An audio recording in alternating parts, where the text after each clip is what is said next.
పల్నాడు జిల్లా రాజుపాలెం మండలం ఉప్పలపాడు గ్రామ పరిధిలోని లక్ష్మీపురం తండా చిన్నపాటి వర్షానికి రోడ్డంతా చిత్తడిగా మారి ఇంటి నుండి బయటకు రాలేని పరిస్థితుల్లో ఉన్నారు.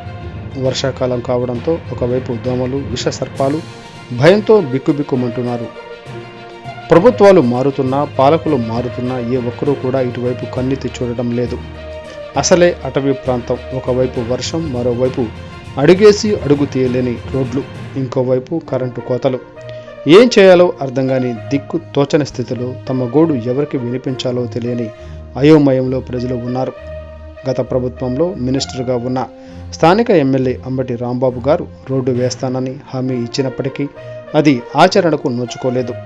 ప్రస్తుత ఎమ్మెల్యే కన్నా లక్ష్మీనారాయణ గారైనా మా సమస్యను పరిష్కరిస్తారని ప్రజలు ఆశిస్తున్నారు. అధికారులు, పాలకులు దయచేసి మమ్మల్ని పట్టించుకోండి అని వేడుకుంటున్నారు.